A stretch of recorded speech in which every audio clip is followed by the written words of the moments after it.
Fala, meus amigos, minhas amigas ligadas aqui no Dois Toques, a casa do futebol, pra gente falar sobre Campeonato Carioca. A gente aqui no Dois Toques também vai falar dos campeonatos estaduais que começam mais cedo. A temporada do futebol brasileiro começa mais cedo por conta da Copa do Mundo de Seleções nesse ano de 2026. Vamos começar pelo mais tradicional campeonato, pelo antigo, mais charmoso, que caiu em descrédito, desinteresse, perda de audiência, nem premiação o Campeonato Carioca estava tendo nos últimos anos. E agora, com algumas mudanças, vai ter uma premiação, né? Vai ter uma premiação em dinheiro para o campeão, para os principais colocados ali, os melhores colocados no campeonato, e a gente vai falar sobre o favoritômetro da imprensa. Como é que a imprensa vem colocando aí Flamengo, Botafogo, Vasco e Fluminense nesse campeonato carioca? Quem pode ser a surpresa do campeonato carioca? Bom, pouco se sabe ali ainda, né? Sobre como os clubes estão se montando. O campeonato carioca já começa na segunda semana. E a gente, é claro, vai trazer aqui informações sobre, principalmente, os favoritos ao título. Só que, por muito tempo, a gente tem visto os grandes clubes do Rio de Janeiro colocarem o Campeonato Carioca em terceiro plano, né? Principalmente aqueles que têm uma agenda muito próxima. Com o Campeonato Brasileiro em janeiro, vamos ver como será a atenção dos clubes cariocas para essas primeiras rodadas do campeonato. Eu tenho quase que certeza que nas 3 primeiras rodadas, pelo menos, teremos aí uma mistura de sub-20 com aspirantes sub-23, alguns reservas, jogadores em inatividade por muito tempo, visando pegar ritmo de jogo. Vai ser uma mistura disso aí até que, a partir da 4ª, 5ª rodada, as equipes principais comecem a colocar os seus times, né? Principais, assim, força máxima, acho muito difícil, a não serem clássicos. Mas, segundo o blog, um dos blogs que falou, né, sobre os favoritos aqui no Campeonato Carioca, aqui não, porque não estou no Rio de Janeiro, né, é o blog do Gilmar Ferreira, do Jornal Extra. Segundo o favoritômetro do Jornal Extra, a escada é Flamengo, Fluminense, Vasco e o Botafogo flutuando num limbo, como uma grande incógnita. Você concorda com isso? Gostaria de saber a sua opinião aqui no Dois Toques, a casa do futebol. Sem dúvida, o Flamengo é o grande favorito. O Flamengo, ele vem conquistando os últimos títulos cariocas sem dar tanta atenção ao campeonato. O Flamengo escala ali o sub-20 em algumas rodadas. Ano passado perdeu o primeiro jogo, empatou o segundo jogo. O Flamengo vinha ali numa rota até de todo mundo achando vai ser eliminado, né? Vai acabar não conseguindo se classificar. Mas os outros times conseguiram ser menos eficientes. Principalmente o Botafogo, que nem se classificou para a Taça Rio. O Botafogo ficou muito atrás no Campeonato Carioca. A equipe que foi colocada para jogar não deu conta do recado, uma mistura também de sub-20 com sub-23, e o Botafogo acabou ficando numa posição muito complicada ali. Até em termos de vaga de Copa do Brasil e tal, acabou conquistaria de qualquer jeito, né, já que ficou entre os 6 primeiros do Campeonato Brasileiro, mas com a mudança no calendário organizado pela CBF, os clubes da Série A já entram na 5ª fase da Copa do Brasil, né? Então acabou se facilitando o planejamento do Botafogo, mas como ficou entre os 6 primeiros, conquistaria essa vaga para a Copa do Brasil de qualquer maneira. Mas o Flamengo, como eu falei, vem sendo favorito mesmo sem colocar sua força máxima. Agora, com o planejamento de elenco que o Flamengo tem, de ter 2 times titulares, né, a tendência é que o Flamengo venha ainda mais forte que no ano passado. Lembrando que o Flamengo tem quase que o mesmo calendário, com a diferença de ter uma Recopa agora, né? Ano passado o Flamengo teve a Supercopa Rei, não teve a Recopa, esse ano vai ter a Recopa, vai jogar contra o Lanús, e Campeonato Carioca, Campeonato Brasileiro, e só em abril Libertadores, né, na fase de grupos. Então o Flamengo vai rodar bastante esse elenco, vai dar muita oportunidade para os garotos, o Flamengo que deu pouca oportunidade para os garotos em 2025. Em seguida, o Flamengo, grande favorito a conquistar aí o seu tricampeonato, né, já que é bicampeão seguidamente, é o Fluminense, que o Fluminense está organizado, o Fluminense está no mercado buscando reposições interessantes, o Fluminense está tentando repatriar o John Arias, tem uma concorrência muito forte, o Fluminense deve trazer o Guilherme Arana para ser o titular da posição, né, já que a lateral esquerda do Fluminense tem sido um problema, né? Falar que o René dá conta do recado é achar que o torcedor é bobo, né? O René dá conta do recado até a página 3, porque quando precisa de alguma coisa assim, um poder de decisão maior, de mais inteligência, de mais qualidade, o René acaba entregando a paçoca, né?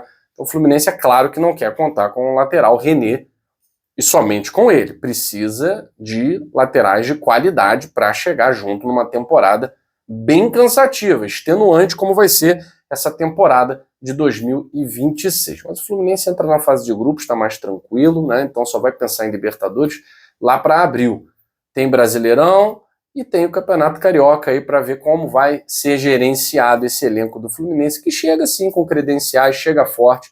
O trabalho do Zubeldia terminou o Campeonato Brasileiro muito bem e aí teve o fracasso da Copa do Brasil, que também tem muito a ver com o rival, que é o Vasco, né?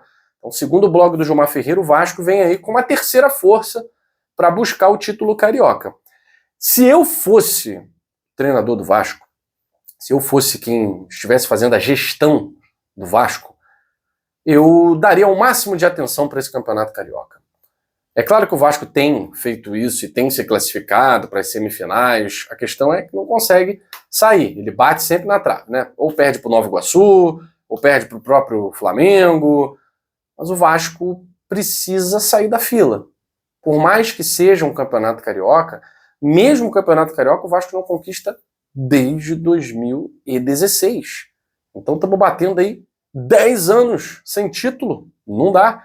15 anos sem título relevante, nacional, internacional, e 10 anos sem qualquer título. Não dá. Para um clube do tamanho do Vasco da Gama, 10 anos sem conquistar sequer um Campeonato Carioca, né? Então acho que o Vasco precisa focar. Nas primeiras rodadas não acho que vai fazer isso, né?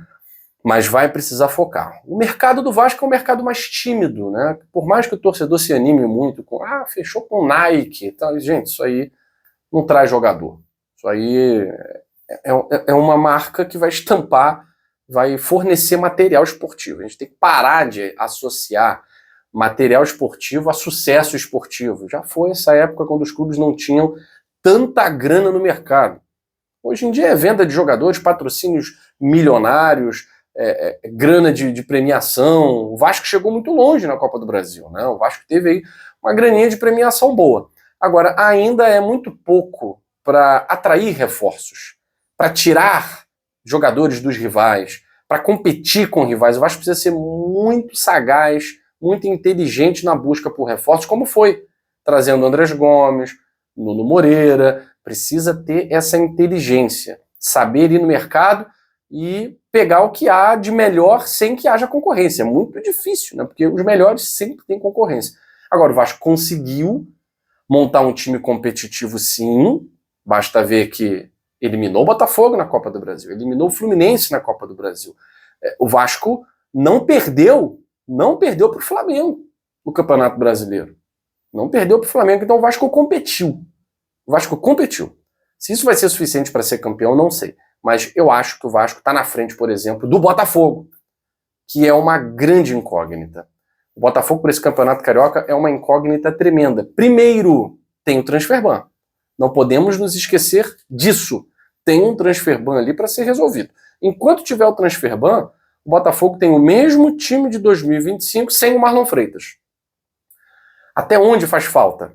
Bom, se a gente pegar as estatísticas, faz falta nos passes diretos para gol, faz falta nas pré-assistências, faz falta na liderança fora e dentro de campo. Então, se não houver reposição, se o Botafogo não tirar o transferban, não reverter essa situação, o Botafogo chega mais fraco, com certeza. Chega mais fraco que em 2025, porque você mantém o mesmo time sem um líder, por mais que não seja um craque, por mais que não seja um cara providencial na marcação, não seja o cara de mais assistências, enfim, mas você perde um jogador importante.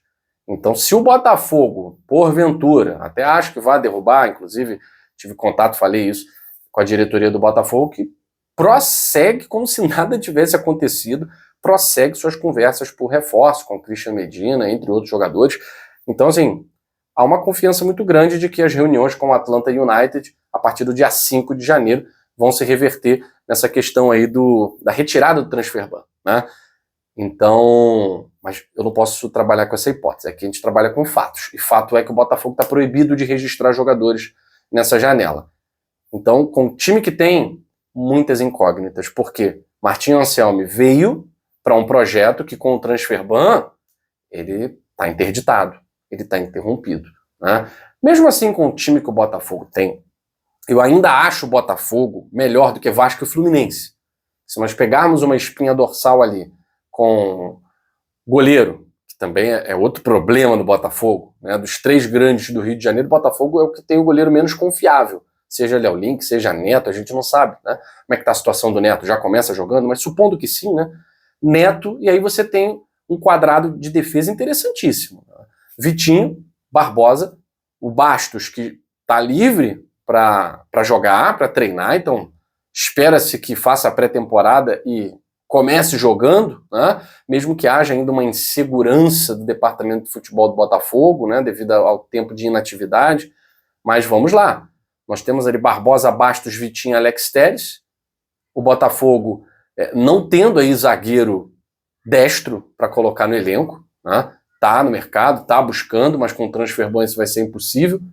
Mas tem o David Ricardo, que está aí na mira do Torino da Itália, né? O Torino fazendo mais uma proposta pelo David Ricardo. David Ricardo e Alexander Barbosa, até o momento, seria a dupla de zaga mais segura, né? Com o Alex Telles ou o Marçal ali na esquerda. E aí a gente tem um meio-campo, por enquanto, com o Newton e Danilo.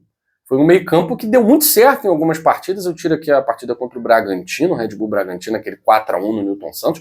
Foi uma partida de gala dos dois, né? Mas o Botafogo, é claro, tirando o transfer ban, ele mira um volante de marcação e outro para substituir o Marlon Freitas, que seria o Medina, né? Bom, e aí a gente tem vários jogadores talentosos na frente, né? O Savarino, Barreira, o Montoro, o Santiago Rodrigues, o Joaquim Corrêa, que quer fazer uma boa temporada, e jogadores de frente que querem mostrar que a contratação para o Botafogo não foi obra do acaso ou erro do scout, né? O caso do Arthur Cabral, que é o jogador que mais está querendo mostrar serviço. Mesmo sem o Marlon Freitas, time por time, eu acho o Botafogo melhor que Fluminense e Vasco. Mas a questão é o ânimo do jogador. A questão é como os jogadores, como o treinador vai conseguir lidar com um elenco tão curto e sem a possibilidade de reforços, né? Apesar de, repito, a diretoria do Botafogo está bem tranquila quanto a isso, trabalhando, inclusive, trazendo, buscando, negociando com reforços para a temporada 2026. Mas com todas essas dúvidas, o blog do Gilmar Ferreira coloca o Botafogo ali abaixo de Flamengo, Fluminense e Vasco. Eu repito, em termos de ambiente, se não reverter o transfer ban, péssimo. O Botafogo realmente está bem atrás desses clubes.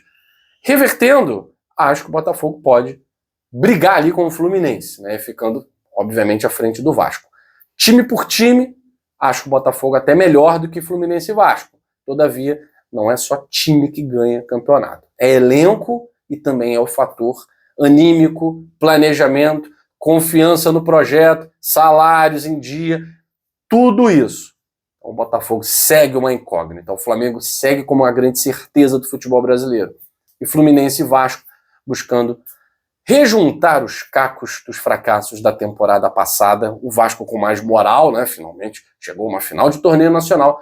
E o Fluminense com a sensação de que estava muito perto, perdeu uma grande oportunidade. Eu fico por aqui, mais tarde a gente volta falando de outros campeonatos. E é claro, o mercado da bola tem muita novidade para você no dia de hoje. Fica ligadinho aqui no Dois Toques, a casa do futebol.